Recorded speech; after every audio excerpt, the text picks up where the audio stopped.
હિમાચલ પ્રદેશ અને ઉત્તરાખંડમાં છેલ્લા કેટલાક વર્ષોમાં ચોમાસા દરમિયાન વાદળ ફાટવાની ઘટનાઓમાં ઝડપથી વધારો થયો છે. બુધવારે સાંજે કુલ્લુમાં બે અલગ અલગ જગ્યા પર વાદળ ફાટવાની ઘટનાઓ સર્જાઈ હતી, જેના કારણે હિમાચલમાં પૂરની સ્થિતિ સર્જાઈ અને સમગ્ર રાજ્યમાં તબાહી મચી ગઈ હતી. વાદળ ફાટવાને કારણે બે રાષ્ટ્રીય ધોરીમાર્ગ સહિત રાજ્યના 325 રસ્તાઓ બંધ કરવા પડ્યા હતા.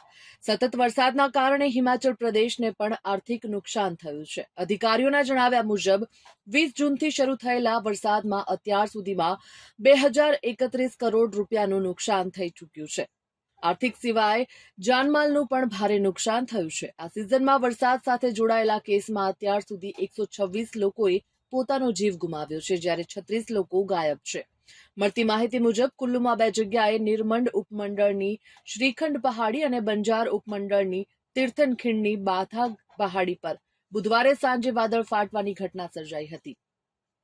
શ્રીખંડ પહાડીમાં વાદળ ફાટવાને કારણે કુરપન રાવીમાં પૂર આવી ગયું અને તંત્રએ બાગીપુલ બજારને તરત જ ખાલી કરાવી દીધું હતું. સ્થાનિક હવામાન વિજ્ઞાન કેન્દ્રોએ ચંબા, કાંગડા અને મંડીમાં ગુરુવારે ભારેથી અતિભારે વરસાદ માટે ઓરેન્જ એલર્ટ જાહેર કર્યું છે. જો કે શુક્રવારથી રવિવાર સુધી 4 થી 6 જિલ્લામાં ભારે વરસાદના કારણે એલર્ટ જાહેર કરાયું હતું.